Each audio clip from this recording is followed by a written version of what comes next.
Hello student, good morning. Welcome हो Siraj chemistry classes YouTube channel पे। देखिए, आज हम केमिस्ट्री का तीसरा चैप्टर स्टार्ट कर रहे हैं जिसका नाम है इलेक्ट्रोकेमिस्ट्री। क्लियर? तो लिखिए आप लोग इलेक्ट्रोकेमिस्ट्री। इलेक्ट्रोकेमिस्ट्री लिखकर डैश कीजिए। Electrochemistry unit 3 marks 5। ठीक, तो समझेंगे यहाँ पे क्या बात कर रहे हैं कि इलेक्ट्रोकेमिस्ट्री आखिर क्या है। आप लोग बढ़िया से समझेंगे और बढ़िया से पढ़ेंगे, और आप लोग क्या है कि साथ ही साथ नोट कॉपी भी बनाते जाएंगे, जिससे आपको क्या होगा, पढ़ने में सुविधा होगी। ठीक है, चलिए देखिए, इलेक्ट्रोकेमिस्ट्री की जो बात कर रहा हूं, ये इलेक्ट्रोकेमिस्ट्री दो वर्ड से मिलकर के बना है, इलेक्ट्रो प्लस केमिस्ट्री। तो देखिए, इलेक्ट्रो का मतलब हुआ इलेक्ट्रिकल एनर्जी,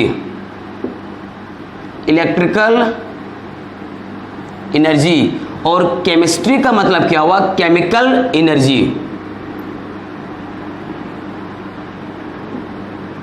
केमिकल एनर्जी, यानी केमिकल रिएक्शन भी कर सकते हो आप, केमिकल एनर्जी। तो देखिए, सबसे पहले आप क्या करेंगे कि केमिस्ट्री का एक ऐसा ब्रांच है, केमिस्ट्री का एक ऐसा ब्रांच है जिसके माध्यम से हम क्या करते हैं कि देखिए, इलेक्ट्रिकल एनर्जी को केमिकल एनर्जी में एवं केमिकल एनर्जी को इलेक्ट्रिकल एनर्जी में कन्वर्ट करते हैं, और इसी कन्वर्ट करने की प्रोसेस को हम क्या बोलते हैं, इलेक्ट्रोकेमिस्ट्री बोलते हैं। क्लियर हुई बात? एक बार चलते हैं फिर से, बताइएगा सर। केमिस्ट्री की एक ऐसी ब्रांच होती है, एक ऐसी शाखा होती है जिसके माध्यम से हमें इलेक्ट्रिकल एनर्जी को केमिकल एनर्जी में एवं केमिकल एनर्जी को इलेक्ट्रिकल एनर्जी में, यानी दोनों एक दूसरे के इंटर कन्वर्जन के बारे में जो स्टडी करना पड़ता है, वही आपका क्या कहलाता है, इलेक्ट्रोकेमिस्ट्री कहलाता है। क्लियर हुई बात? तो आप इसका डिफिनेशन लिखिए। इलेक्ट्रोकेमिस्ट्री डिफिनेशन में लिखेंगे, that branch of chemistry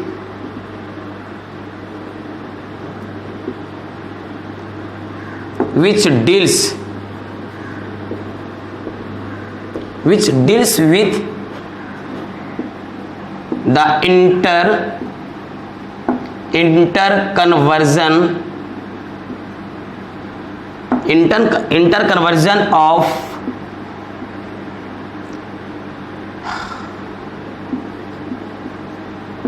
electrical energy into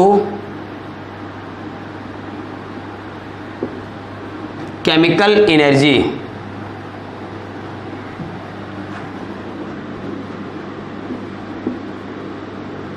is called electrochemistry. Clear? आप यहां तक नोट करिए, फिर हम आगे बढ़ते हैं।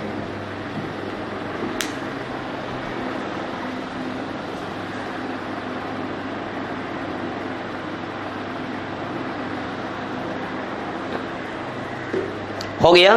चलिए अब हम आगे बढ़ते हैं। देखिए,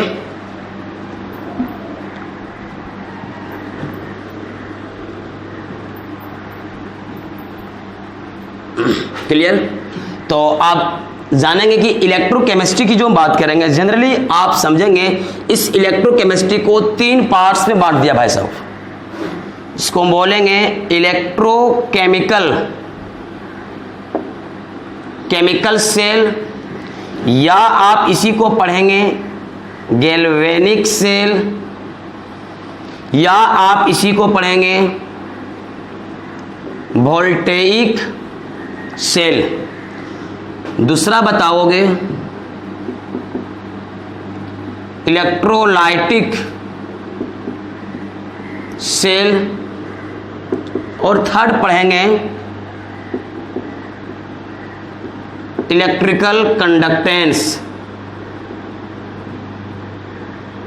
लिखिए, ठीक है, इलेक्ट्रो केमिकल सेल, या फिर इसी को बोलते हैं गैल्वेनिक सेल, या फिर इसी को बोलते हैं वोल्टेइक सेल, और दूसरा में क्या बताएंगे, इलेक्ट्रोलाइटिक सेल, थर्ड में क्या बताएंगे, इलेक्ट्रिकल कंडक्टेंस।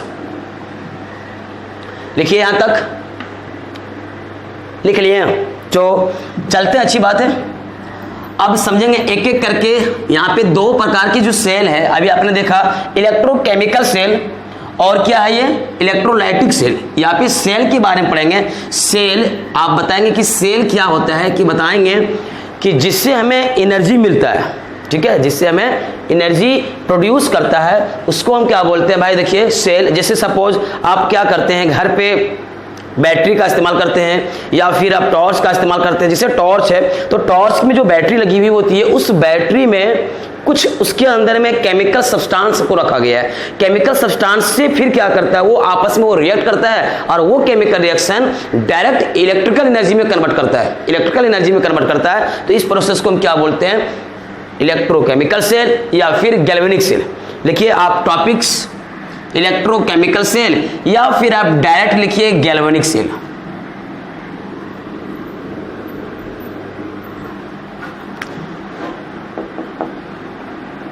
गैल्वेनिक सेल, ठीक, समझेंगे, एक एक चीज को समझते जाएंगे और ये वीडियो अंत तक जरूर देखिएगा, ताकि ये चैप्टर का जितने भी सारे न्यूमेरिकल्स पार्ट्स होते हैं वो आसानी से आपको समझ में आ जाए, कहीं दिक्कत ना हो। अगर ये वीडियो शुरू से अंत तक देखेंगे तो ये आपको क्या होगा कि जो हमें रिएक्शन बनाएंगे, जो हमें रिएक्शन से न्यूमेरिकल बनाएंगे, वो आपको आसानी से समझ में आएगा, नहीं तो फिर बीच में आपको कम समझ में आएगा। क्लियर? तो आप समझिएगा कि गैल्वेनिक सेल क्या होता है। देखिए गैल्वेनिक सेल में समझिएगा, यह एक ऐसा डिवाइस होता है, या एक ऐसा डिवाइस होता है, जैसे मान लो भाई साहब, ये एक कोई मेरे पास डिवाइस है, मान लो कोई एक डिवाइस है, और इस डिवाइस में हम क्या देखते हैं कि मान लो यहाँ पे देखिए, ये देखिए आपका केमिकल, मान लो यहाँ पे कुछ एनर्जी है और यहाँ पे मैंने लिखा इलेक्ट्रिकल एनर्जी। अगर मैंने लिखा इलेक्ट्रिकल एनर्जी और केमिकल एनर्जी, तो हम बताएंगे, जैसे भी मैंने आपको एग्जांपल दिया कि जो इसे आप जो टीवी देखते हैं घर में, टीवी का जो रिमोट है, तो रिमोट के अंदर जो बैटरी लगी हुई होती है, उस बैटरी के अंदर में जो केमिकल सब्सटेंस होता है, वो सब्सटेंस अंदर में रिएक्ट करके वो इलेक्ट्रिकल एनर्जी में कन्वर्ट करता है। केमिकल एनर्जी से क्या करता है, इलेक्ट्रिकल एनर्जी में कन्वर्ट करता है। तो बताओगे यह एक ऐसा डिवाइस होता है, गैल्वेनिक सेल बताओगे, यह एक ऐसा डिवाइस होता है जिसके माध्यम से केमिकल एनर्जी को इलेक्ट्रिकल एनर्जी में कन्वर्ट करता है। क्या बताएंगे, ऐसा डिवाइस जिसके माध्यम से केमिकल एनर्जी को इलेक्ट्रिकल एनर्जी में कन्वर्ट करता है। जो इलेक्ट्रिकल एनर्जी में कन्वर्ट करता है, तो इसी प्रोसेस को हम क्या बोलते हैं, गैल्वेनिक सेल बोलते हैं। क्लियर? तो लिखिए इसमें, इसका डिफिनेशन लिखिए।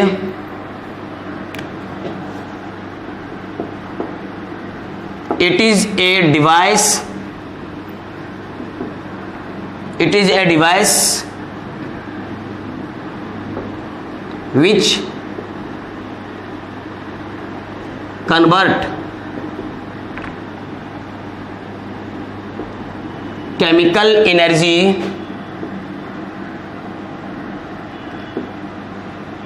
into electrical energy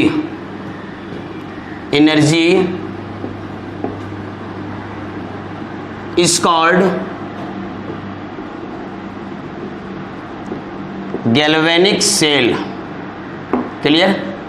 जो केमिकल एनर्जी को इलेक्ट्रिकल एनर्जी में कन्वर्ट करता हो, तो इस प्रोसेस को हम क्या बोलते हैं, गैल्वेनिक सेल बोलते हैं।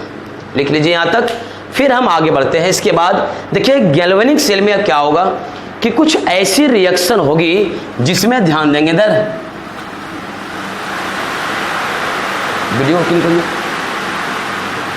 बंद कर दो, लिख लिए भाई साहब। तो फिर हम आगे बढ़ते, देखिए गैल्वेनिक सेल में और क्या क्या होता है। देखिए कि गैल्वेनिक सेल में इन गैल्वेनिक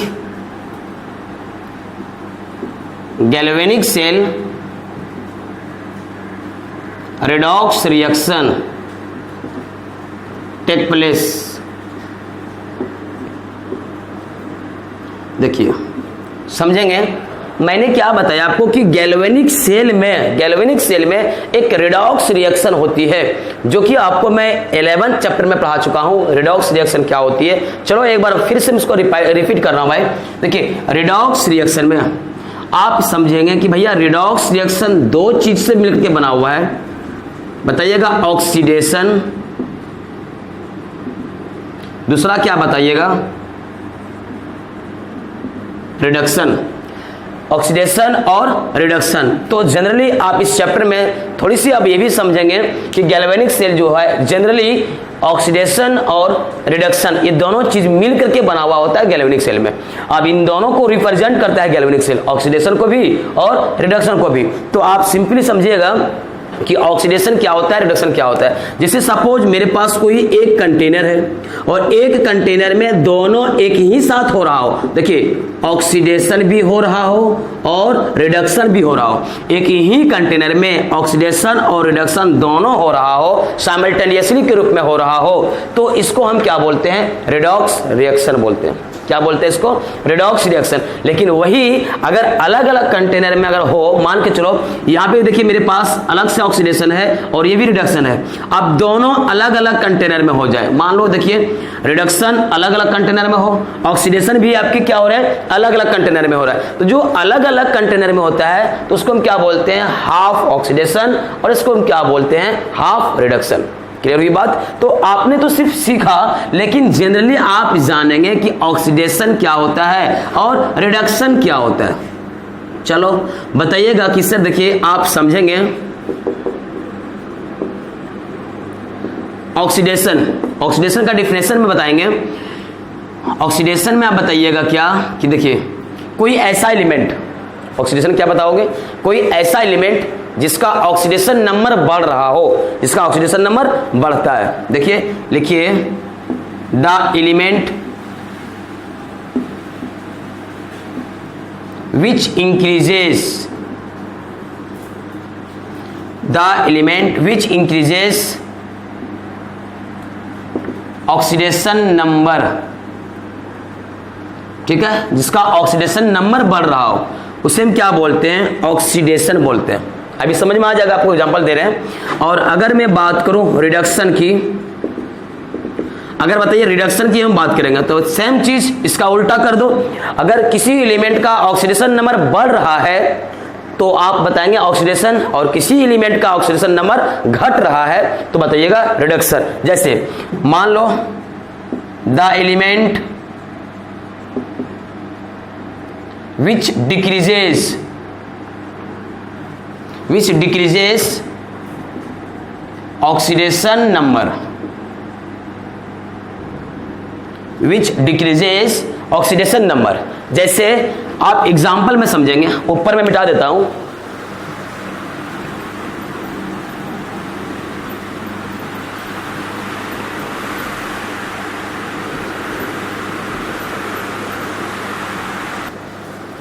ठीक हो गया। ऑक्सीडेशन नंबर, ऑक्सीडेशन और रिडक्शन आपने समझ गया। लेकिन थोड़ी सी आप समझ लीजिए एग्जांपल से। मान के चलो मेरे पास कुछ एग्जांपल है, जैसे जिंक को कॉपर सल्फेट के साथ मैं रिएक्ट करवाया तो आपको दिया क्या, जिंक सल्फेट प्लस कॉपर दिया। तो आप समझेंगे कि यहाँ पे देखिए मैंने एक रिएक्शन लिया और इस रिएक्शन से ही आपको समझ में आ जाएगा कि कौन सा ऑक्सीडेशन है और कौन सा रिडक्शन है। बताइए कोई ऐसा एलिमेंट, देखिए हमने बताया आपको कि कोई ऐसा एलिमेंट जो बिल्कुल नेटिव फॉर्म में मिल रहा हो, नेटिव फॉर्म में, तो उसका चार्ज हमेशा जीरो होता है। देखिए ये जिंक का हमेशा चार्ज क्या होगा, जीरो। ये भी देखिए बिल्कुल अकेला है, नेचर में ऐसा ही मिलता है, इसका चार्ज क्या होगा, जीरो होगा। अब देखिए यहाँ पे कॉपर, जैसे आप इस कॉपर को लिए तो आप इस कॉपर को देखिए, आप इसको मान लो आप x मान लो। क्लियर। बताइए सल्फर का चार्ज 6 होता है, ऑक्सीजन का चार्ज -2, और यहाँ पे 4 मल्टीप्लाई कर दो, और ऊपर में देखिए कोई प्लस माइनस नहीं है तो इसके पावर 0 के बराबर आपका होगा। देखिए x + 6 + -8 = 0। देखिए इधर x - 2 = 0, x = 2+, है ना। तो मैं x किसको माना, कॉपर को। तो बताइए कॉपर का चार्ज कितना है, यहाँ पे आया 2 आया। सेम ऐसा है भी, इसको भी अगर मैं x मान लूं तब भी इसका भी चार्ज क्या होगा, +2 होगा। क्या आप मेरी बात समझे? अगर ये +2 होगा तो आप देखिए, अब यहां तक काम करने के बाद जिंक को जिंक से मिला दो, और देखिए ये यहां तो नहीं दिख रहा है, अब यहां देखिए कॉपर को कॉपर से मिला दो। क्लियर? देखिए कॉपर को कॉपर से मिला दो, तो आप यहां पे जनरली समझेंगे कि बताइए जिंक, और मैं जिंक को देख रहा हूं, बताइए जिंक पे चार्ज कितना 0, इस जिंक पे चार्ज कितना 2। हमने भी क्या लिखा है ऑक्सीडेशन में, देखिए क्या लिखा है, ऐसा एलिमेंट जिसका ऑक्सीडेशन नंबर क्या कर रहा हो, इंक्रीज कर रहा हो, जिसका ऑक्सीडेशन नंबर बढ़ रहा हो। बताइए जिंक का चार्ज +2, 0 से +2 हुआ, चार्ज बढ़ रहा है ना। अगर ये चार्ज बढ़ रहा है तो आप इसे क्या कहोगे, ऑक्सीडेशन। अब देखिए कॉपर में यहां पे देखिए कितना है, +2 चार्ज, और यहां पे देखिए कितना चार्ज है 0। आपका 2 से चार्ज क्या हो गया, चार्ज घट गया, चार्ज 2 से घट गया, जिसकी चार्ज घट गया वो जनरली क्या कहलाएगा, आपका रिडक्शन कहलाएगा। क्लियर? मेरी बात समझ में आ गया? आप यहां तक नोट करिए, फिर हम आगे बढ़ते हैं।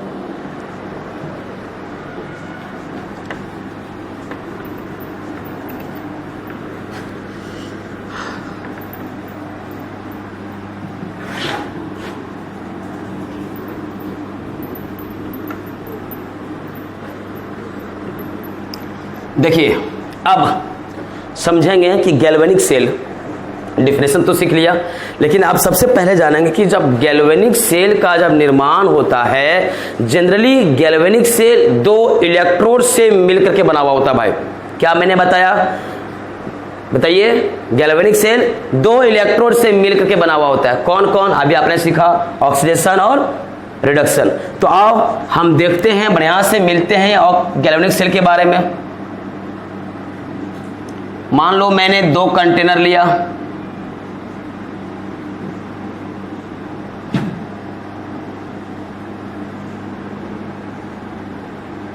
और देखिए 2 कंटेनर लेने के बाद मैंने इस कंटेनर में कुछ सॉल्यूशन बना कर रखा भाई, और इस सॉल्यूशन में हमने कौन सा सॉल्यूशन डाला, तो याद रखना जिंक सल्फेट सॉल्यूशन को रखा। सॉल्यूशन कौन सॉल्यूशन बनाए भाई, जिंक सल्फेट।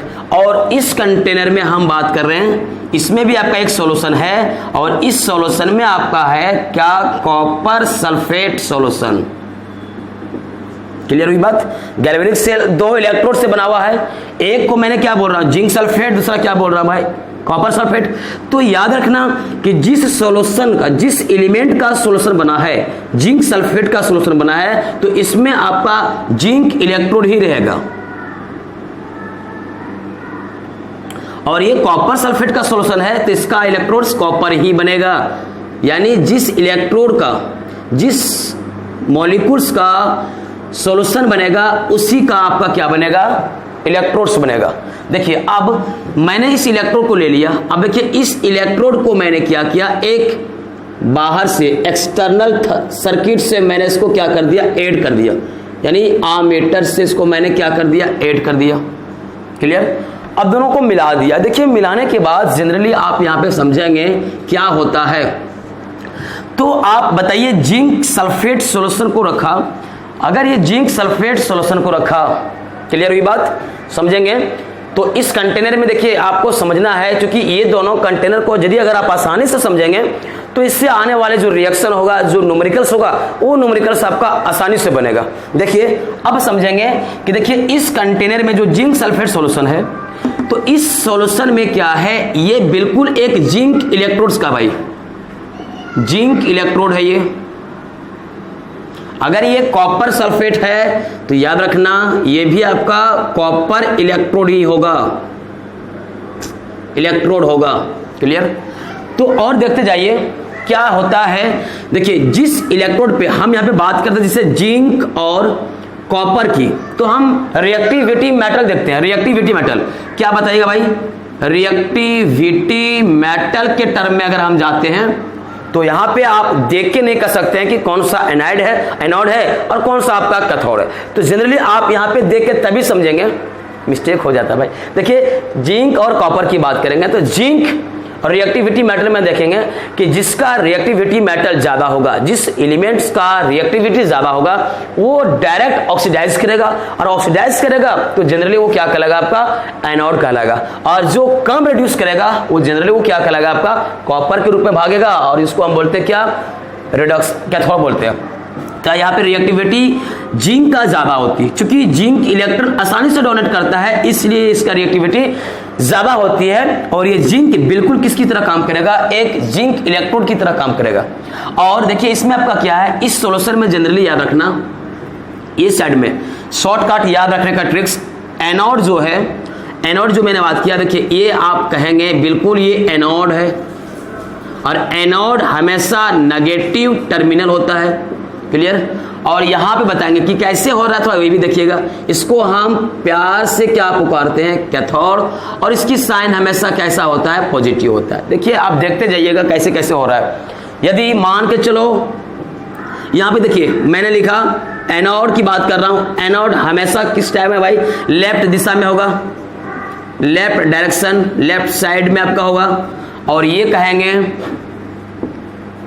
राइट साइड में। कौन आगे भी मिलते हैं, देखिएगा कैथोड हमेशा याद रखिएगा कौन सा साइड में रहेगा, राइट साइड में, एनोड हमेशा किधर रहेगा, लेफ्ट साइड में। यानी आप कहेंगे loss of electron, loss of electron याद रखना, जो इलेक्ट्रॉन लॉस करता है वो हमेशा ऑक्सीडेशन कहलाता है, क्लियर। और जो ऑक्सीडेशन होता है वही आपका एनोड कहलाता है, और जो एनोड होता है वही नेचर में नेगेटिव टर्मिनल होता है, ठीक है। आप बताइए ये जाएगा कि भाई ये लॉस ऑफ इलेक्ट्रॉन कर रहा है, ये इलेक्ट्रॉन गेन करेगा, गेन ऑफ इलेक्ट्रॉन। बताइए लॉस ऑफ इलेक्ट्रॉन को मैंने क्या बताया, ऑक्सीडेशन।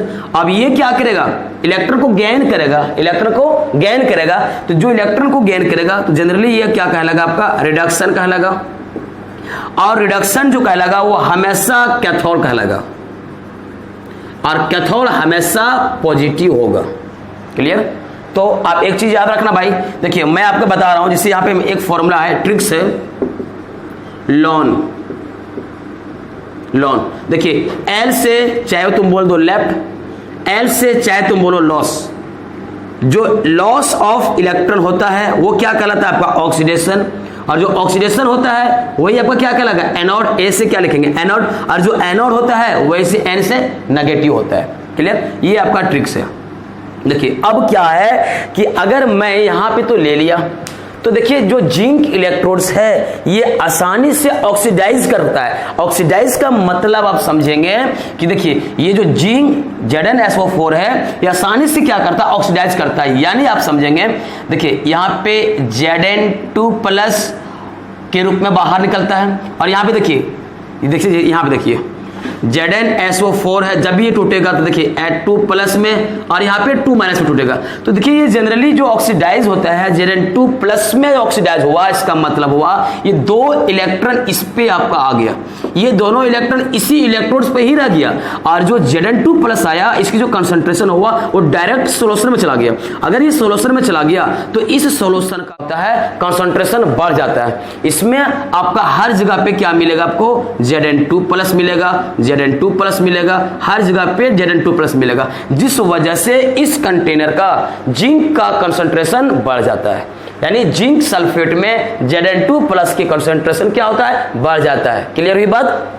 तो देखिए धीरे धीरे क्या होता है, जो ये इलेक्ट्रोड्स होता है, जिंक का जो इलेक्ट्रोड्स होता है, ये इलेक्ट्रोड्स को अगर मैं किसी सोल्यूशन में डुबा के रख दूं, सोल्यूशन में अगर डुबा के रखा तो वो धीरे धीरे क्या होता है, इसका जो वेट होता है, ये वेट धीरे धीरे क्या होता है, पानी में चला जाता है, इसके सोल्यूशन में चला जाता है। अब ये सोल्यूशन में जाता है तो बताओ इस इलेक्ट्रोड्स का जो वेट होता है धीरे धीरे धीरे धीरे जब सोल्यूशन में चला जाता है तो उस इलेक्ट्रोड का वेट घट जाता है, धीरे धीरे क्या होता है, इलेक्ट्रोड घट जाता है। क्लियर हुई बात। अब देखिए जैसे ये आपका ऑक्सीडाइज करता है, ठीक है, यानी Zn2+ में जैसे ये कन्वर्ट होता है, याद रखना अगर ये देखिए जिंक था, जिंक इलेक्ट्रोड है, इन्होंने ऑक्सीडाइज कर दिया, ऑक्सीडाइज करके क्या कर दिया Zn2+ और यहाँ पे 2 इलेक्ट्रॉन के रूप में कन्वर्ट कर दिया। ये Zn2+ डायरेक्ट आ गया सोल्यूशन में, और ये जो 2 इलेक्ट्रॉन बचा, ये 2 इलेक्ट्रॉन से क्या करता है, इसी इलेक्ट्रोड से होकर के चलना स्टार्ट करता है। अब देखिए धीरे धीरे क्या कर रहा है, इलेक्ट्रॉन मूव कर रहा है, कहां से, देखिए जिंक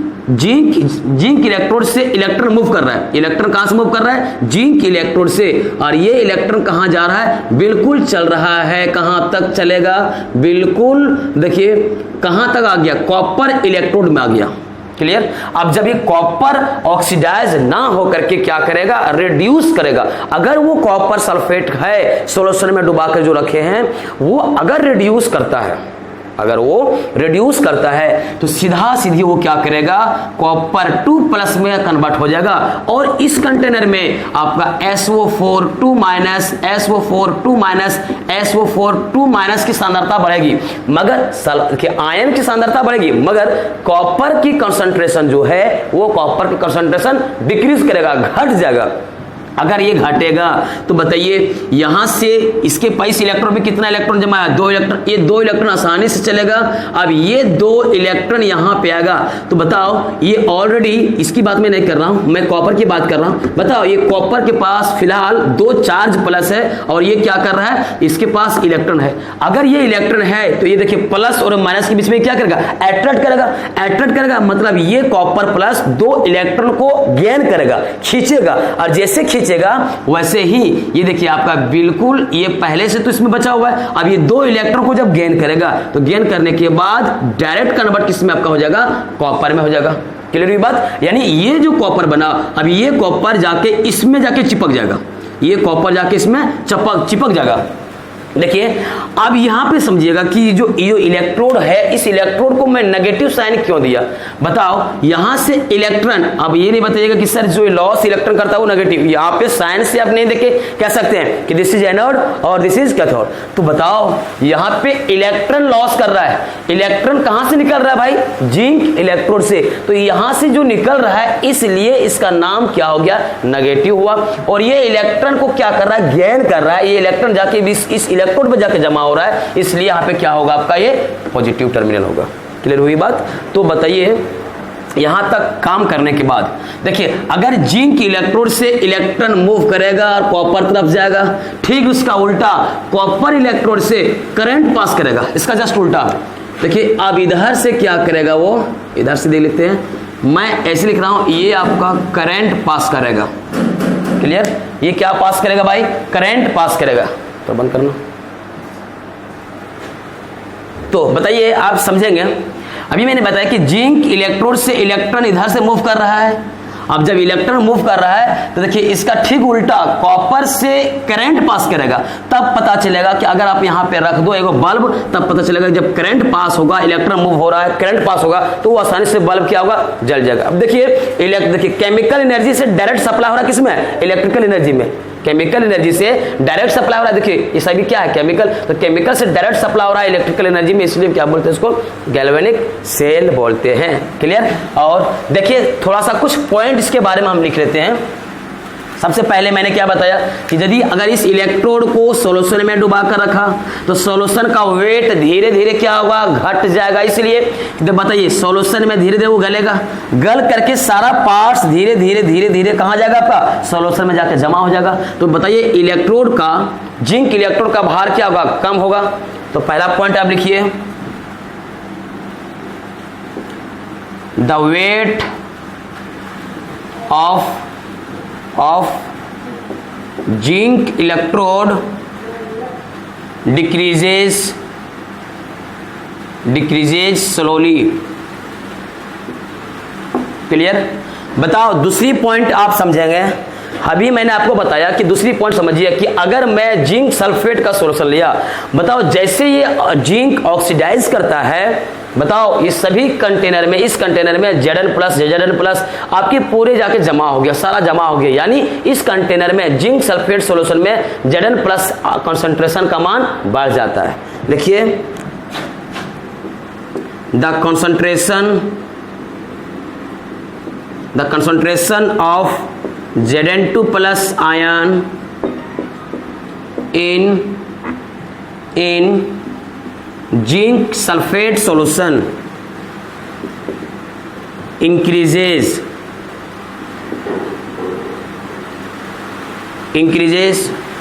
नेक्स्ट पॉइंट में आप क्या बताएंगे?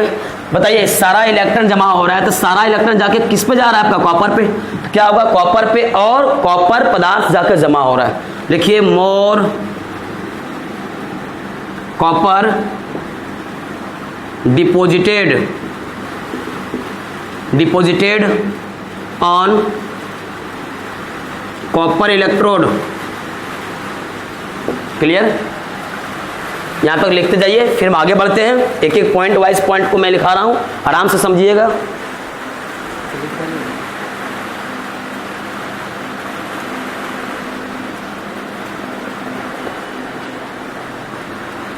ये पॉइंट लिख लिए ना। अब देखिए इस पॉइंट को और थोड़ी सी समझना है। देखिए बताओ इलेक्ट्रॉन कहां से मूव कर रहा है भाई, इलेक्ट्रॉन, अच्छा ये एक मिनट देख लीजिए, कॉपर इलेक्ट्रोड पे कॉपर 2+ की कंसंट्रेशन क्या हो रहा है, घट रहा है। यहाँ पे एक ही प्लस है, बढ़ क्या रहा है, नेगेटिव चार्ज बढ़ रहा है, इसमें नेगेटिव चार्ज बढ़ रहा है। तो आप नेक्स्ट पॉइंट में लिखिए the concentration of copper 2+ ion in copper sulfate solution decreases। Clear? ये डिक्रीज करता है भाई। और दूसरी बात अभी देखिए, जिंक इलेक्ट्रोड से इलेक्ट्रॉन मूव कर रहा है और इलेक्ट्रॉन कहां जा रहा है, कॉपर इलेक्ट्रोड पे। लिखो next point, the flow of electron from zinc electrode towards copper electrode।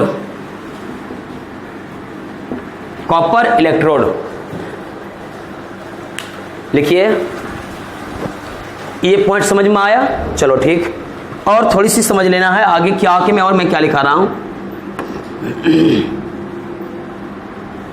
देखिए बताओ, जब इलेक्ट्रॉन कॉपर से इधर जा रहा है तो बताइए करंट क्या पास करेगा। आप लिखिए नेक्स्ट पॉइंट में, current move from copper electrode to zinc electrode. Clear? और आगे देखते हैं, लिखिए नेक्स्ट, जाने इसको। अब देखिए नेक्स्ट में समझेंगे कि बताओ जिस इलेक्ट्रोड पे ऑक्सीडेशन होता है, बताइए ये इलेक्ट्रोड है, इस इलेक्ट्रोड पे क्या हो रहा है, ऑक्सीडेशन हो रहा है। ध्यान रखना, जिस इलेक्ट्रोड पे ऑक्सीडेशन होता है उसे हम क्या बोलते हैं, एनोड बोलते हैं। लिखो नेक्स्ट पॉइंट, बंद कर दो तो पानी आ रहा है। चले आगे, मैंने आपको क्या बताया, देखिए जिस इलेक्ट्रोड पे ऑक्सीडेशन होता है वो क्या कहलाता है आपका, एनोड। याद रखना, लिखिएगा भाई, at which electrode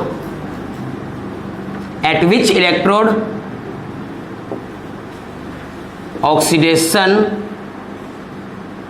take place is called anode. फिर वही हाल, जिस इलेक्ट्रोड पे क्या होगा, रिडक्शन होगा। लिखिए एट विच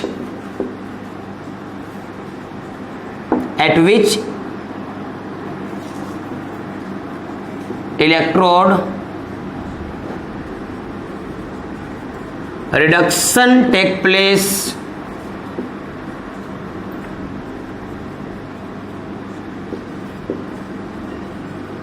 is called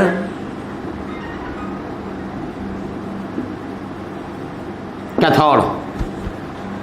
ठीक, आप यहां तक लिखिए, हो गया काम। चलो अब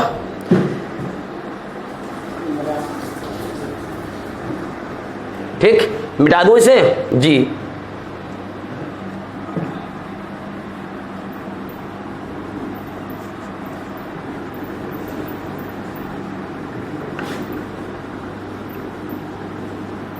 हाँ, तो समझिए अभी भी ये गैल्वेनिक सेल कंप्लीट रूप से पूर्ण नहीं हुआ है। कंप्लीट आपके इलेक्ट्रॉन तो ट्रांसफर हो रहे हैं, करंट सप्लाई हो रहा है, मगर ये दो सेल जो होती है, देखिए मेरे पास जो दो इलेक्ट्रोड्स है, ये दो इलेक्ट्रोड्स को हम क्या क्या बोलते हैं। देखिए इसके अंदर वाला पार्ट्स, यहां से ये जो पार्ट्स है इसके अंदर वाला पार्ट्स को हम बोलते हैं इंटरनल सर्किट।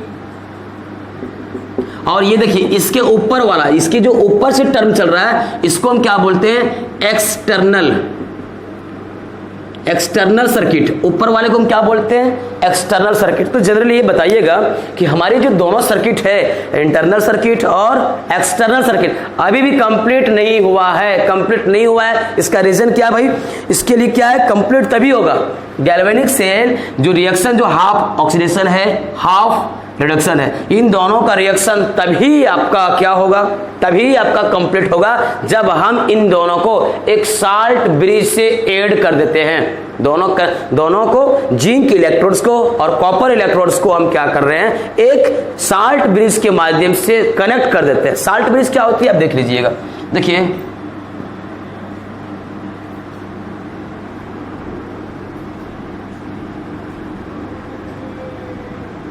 क्लियर, देखिए अब ये जो डबल लाइन जो चल रहा है आपका,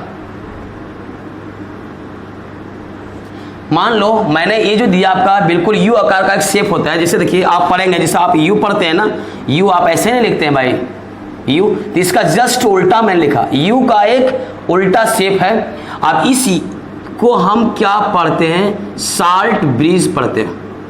क्लियर, साल्ट ब्रिज क्या होता है, देखिए इसके अंदर में एक इनर्ट इलेक्ट्रोलाइट्स होता है। क्या होता है भाई, एक इनर्ट इलेक्ट्रोलाइट्स होती है, और उस इनर्ट इलेक्ट्रोलाइट्स का काम क्या होता है, देखिए इनर्ट इलेक्ट्रोलाइट्स, क्लियर, देखिए इसमें हम क्या करेंगे, इनर्ट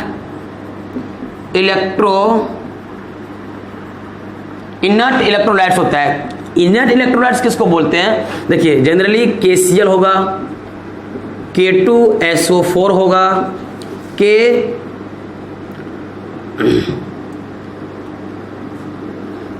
देखिए लिखिएगा NH4NO3 होगा, KNO3 होगा, ये सभी KCl, K2SO4, NH4NO3, KNO3, ये सभी एक इनर्ट इलेक्ट्रोलाइट्स होती है।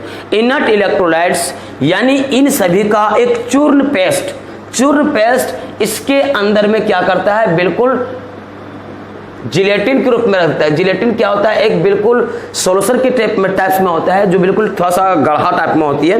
वो इसमें क्या करता है, अब ये देखिए अगर माना मैं KCl यहाँ पे रख दिया, बताओ मैंने KCl लिया, जब ये KCl डिसोसिएट करता है, देखिए ये आपका जब भी टूटता है तो देखिए Cl माइनस और K प्लस में, हालांकि टूटता है K प्लस और Cl माइनस में, मैंने थोड़ा ऐसे लिखा अरेंजमेंट करके, Cl माइनस और K प्लस। अब बताओ ध्यान रखना, ये सर्किट का काम क्या है। आपके क्वेश्चन में कभी कभी पूछ भी देते हैं कि साल्ट ब्रिज क्या होते हैं एवं इसका फंक्शन क्या होता है। साल्ट ब्रिज क्या होते हैं उससे मत जाओ, साल्ट ब्रिज का काम क्या होता है आप ये देखो।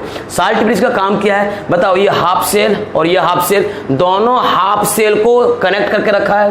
अब बताओ जब कनेक्ट करके रखा है तो इसका मतलब क्या हुआ, इस कंटेनर में जितने भी सारे चार्ज हैं, इसमें कौन सा चार्ज है, प्लस चार्ज। तो जैसे ही इसमें हम KCl का पेस्ट रखेंगे तो ये क्या करेगा, Cl माइनस इधर मूव करेगा, K प्लस इधर मूव करेगा। क्यों बताओ, ऑलरेडी सॉल्यूशन में क्या चार्ज है आपका, Zn2 प्लस चार्ज है, और ये माइनस आते जाएगा और लास्ट में ये क्या होगा, इलेक्ट्रिकल न्यूट्रल कर देगा, बैलेंस कर देगा। तो ये बैलेंस अभी है नहीं, तो ये आपका माइनस चार्ज इधर मूव करके ये प्लस और माइनस मिलकर क्या करेगा, आपका चार्ज को बैलेंस करेगा। अब ये देखिए ऑलरेडी यहाँ पे सल्फर में क्या है, SO2 minus, charge negative charge, तो इधर कौन आएगा आपका भाई, प्लस चार्ज आ गया, और दोनों प्लस चार्ज आकर के क्या करेगा, उस कंटेनर वाले सॉल्यूशन को न्यूट्रलाइज कर देगा।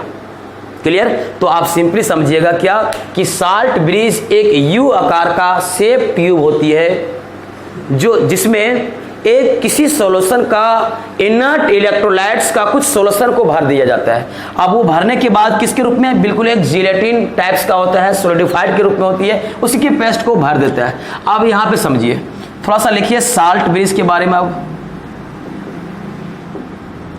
साल्ट ब्रिज, अभी मैंने आपको बताया, बताओ साल्ट ब्रिज क्या है। बिल्कुल एक यू आकार का शेप होता है। लिखिए salt bridge is U shape tube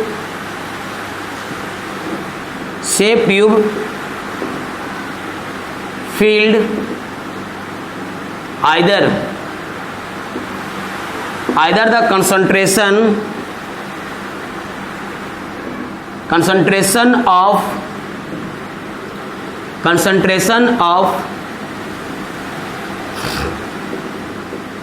inert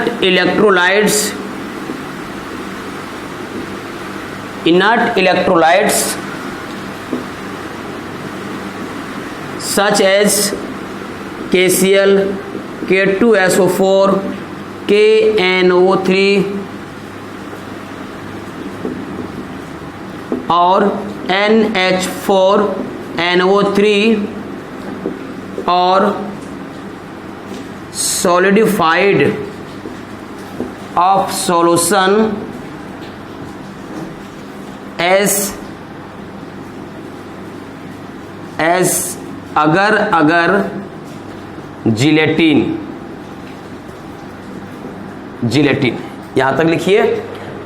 ये काम मतलब नहीं कि साल्ट ब्रिज क्या है, इसका कोई मतलब नहीं, लेकिन साल्ट ब्रिज उसमें काम करता क्या है, उसका काम क्या होता है, तो थोड़ा सा समझेंगे। साल्ट ब्रिज का फंक्शन के बारे में को सीखना है, यहां तक नोट करिए, फिर हम आगे बढ़ते हैं। साथ ही साथ रिवाइज भी करते जाओगे ताकि कहीं आपको डाउटफुल ना हो। क्लियर? देखिए अभी आपने देखा ये साल्ट ब्रिज लिख लेना आप लोग। देखिए अब देखना है कि साल्ट ब्रिज में, और भी देखते जाइए कि साल्ट ब्रिज का फंक्शन क्या, काम क्या करता है ये। अब लिखिए फंक्शन ऑफ साल्ट ब्रिज। बताओ अभी आपने देखा कि ये हाफ कंटेनर है और ये भी आपके हाफ कंटेनर है, हाफ ऑक्सीडेशन है और ये हाफ रिडक्शन है। तो बताओ दोनों कंटेनर को रिएक्शन को कंप्लीट करता है, कौन कंप्लीट करता है? साल्ट ब्रिज कंप्लीट करता है। ठीक है,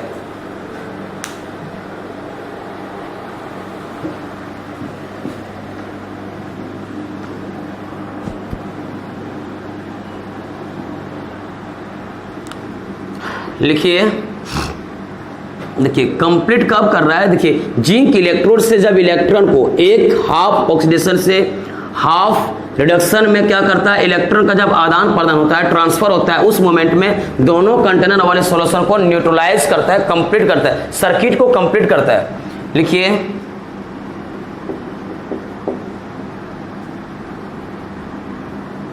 it flow electron from half oxidation to the another half reduction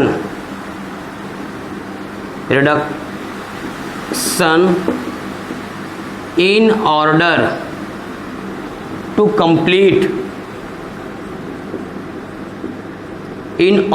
complete लिखें कंप्लीट द सर्किट को कंप्लीट करता है। इससे पहले जब आप साल्ट ब्रिज लगा हुआ नहीं था उस वक्त इसमें आपके कोई कंप्लीट नहीं हुआ था। तो अभी जैसे मैंने साल्ट ब्रिज लगाया तो अभी आप क्या होगा, ये रिएक्शन कंप्लीट करेगा ये।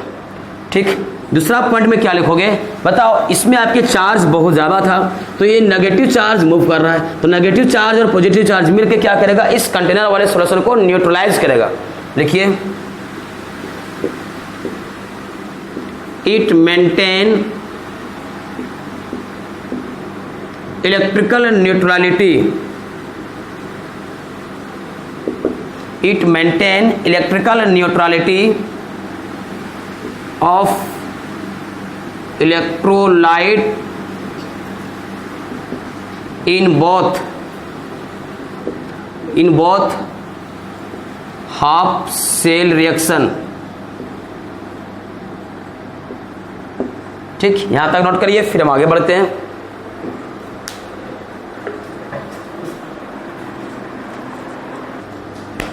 हो गया, लिख लिए ना। चलो अब यहां तक आराम से कंप्लीट कर लेना। ठीक, साल्ट ब्रिज लिख लीजिएगा, ये वीवीआई क्वेश्चन है कि साल्ट ब्रिज क्या होता है एवं इसका फंक्शन क्या होता है। तो ये कभी कभी एग्जाम में दे भी देता है।